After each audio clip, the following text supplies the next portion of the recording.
Every once in a while, there's a story that takes the wind out of your sails, but I would like to think of this channel at least there being some honesty between you and I, which is why it's sometimes difficult to have these types of conversations, but it's important. That way each of us can learn. A long time ago, I created a video with the lead attorney as well as Gastons World, shout out to the both of them, in regards to mentoring.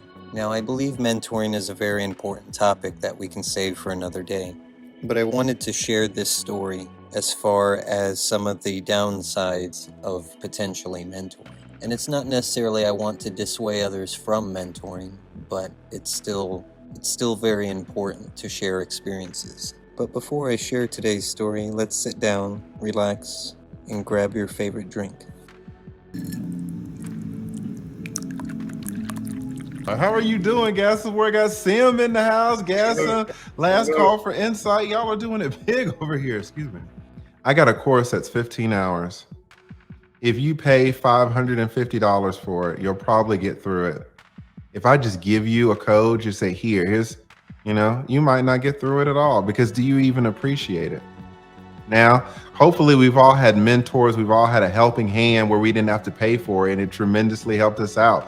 O'Shea Duke Jackson put me on. He gave me 3 collaborations. I didn't pay 1 penny. Helped me out tremendously.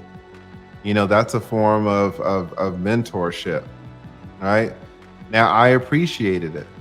But there are just, there are numerous times in human nature where if you give somebody something, if they don't work for it and you just give it to them, a lot of people aren't going to appreciate that. But I know for a fact that if you give a lot of people the stuff for free, they will not appreciate it. Right. Even if it is super valuable. So in this story, I'll leave out his name, we'll call him Timmy.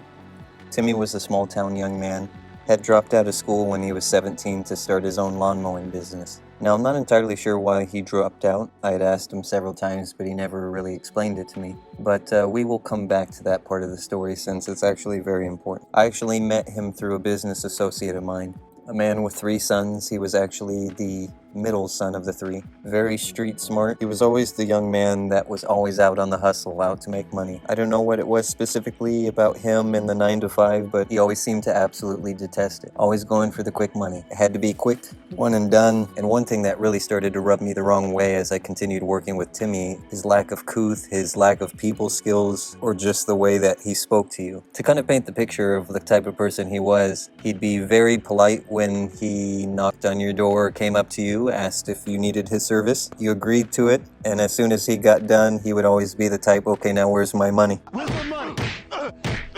You gonna give me my money? Where's my money, man?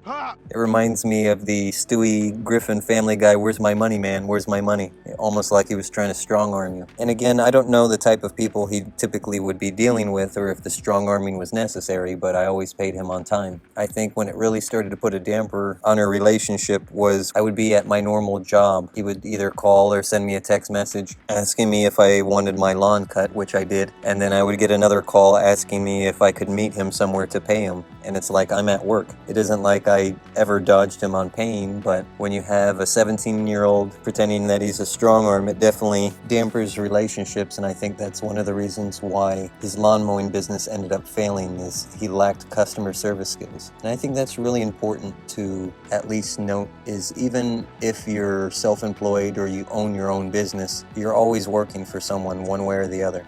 You may not have a boss, but technically your customers are your bosses. And if you don't treat them right, then people will start to avoid you. I think that's one of the biggest differences in between entrepreneurs and business owners. Now, I don't want to necessarily paint a picture, it's just the terminology in between the two. I think entrepreneurs, they definitely have the spirit or the ability to sell almost anything to anyone. But when you actually have a business of your own, and you start to take care of your customers, and your customers start to recognize you as someone that they want to deal with, that can be really one of the most rewarding and determining factors on whether or not you're going to sink or swim. So when it came to little Timmy, that always come to mind is 1, he seemed to lack people skills or he just got lazy on the back end. And 2, I don't know what it was about him and driving, but it always seemed every car he bought, his engines always blew up. And I'm not saying that his vehicle broke down. I'm not saying that it worn out. His engines would literally explode. either a thrown rod, it would burn up, something would fail, and he would have to swap the engine. So it came to a point where Timmy's business was in jeopardy and Timmy needed a loan. Now I know what some of you may be thinking, and I definitely agree, that when it comes to money and certain individuals, you know who's good for it and you know who's not. Now Timmy had always cut my grass, so it wasn't a problem. Timmy needed $500 in order to get an engine from the local junkyard, and he and his father were going to reinstall it into his truck. That way he could continue mowing lawns. So what we ended up doing is I gave him the $500, that way he could swap his engine, and in return he would just continue cutting my lawn either once or twice a week, and he wouldn't be paid until it was paid off. We both agreed on it, he installed his engine, and everything went back to normal. Well, of course, by this time, Timmy's reputation of having poor customer service skills Where's my money? ended up getting his business into hot water to where no one wanted him to cut his lawn, and all of a sudden he was needing more money. Now, when it comes to people, unless I vetted them, I don't lend out money. You can really start to see desperation in people when they really start to begin to hustle.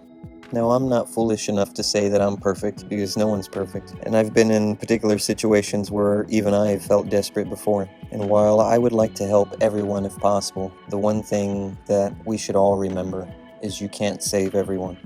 Now, Timmy came back to me and he was looking for more money. I told him that there was nothing that needed to be done, and he would leave and come back about every 2 or 3 weeks. And this went on for about, I want to say 3 months, until finally I got to a point where I gave him 2 ultimatums. The first one was that he needs to get a normal job. That way he has some stability until he actually learns how to run a profitable business. Of course, being a young man, you're going to feel especially insulted when someone gives you advice, especially if you're not ready to hear it. The other option I gave him was to go back to school and get his GED. Now, by that time, he was already 19 years old, and this was the ultimatum I gave him. I want you to go back and get your GED from the local community college. Any resources that you need in order to be able to graduate, I'll purchase for you. The only thing I need from you is for you to show me your sheet of paper, and I'll give you $1,000 cash, no questions asked. At that moment, he began to make a series of excuses on how going to school was a waste of time, how he didn't want to do it, but he was willing to do anything else possible. And I think what the moral of the story is that I'm trying to share with you is the first thing, which is definitely hard to hear,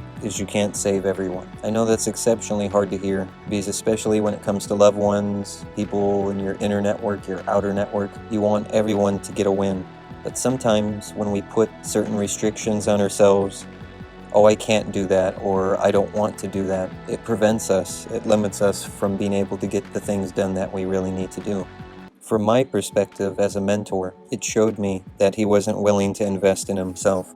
Out of all of the things that he was willing to do to make money, he wasn't willing to do the one thing that would improve himself. Now, given there's been plenty of millionaires here in America that have dropped out of high school and they've still made it, but that's under the assumption that you're still making the correct decisions or the right decisions. Because regardless if you're in school, have already graduated, if you're out of school or beyond that, learning is one of the things that never ends. You have to always be learning.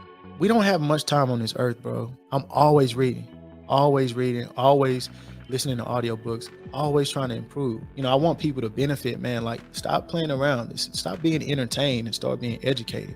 So what did I learn? I haven't heard from him since. As a mentor, I failed. I failed to make a connection with my mentee. I failed to steer him in the right direction. But I learned if I'm going to pick up a mentee, it needs to be someone that's serious.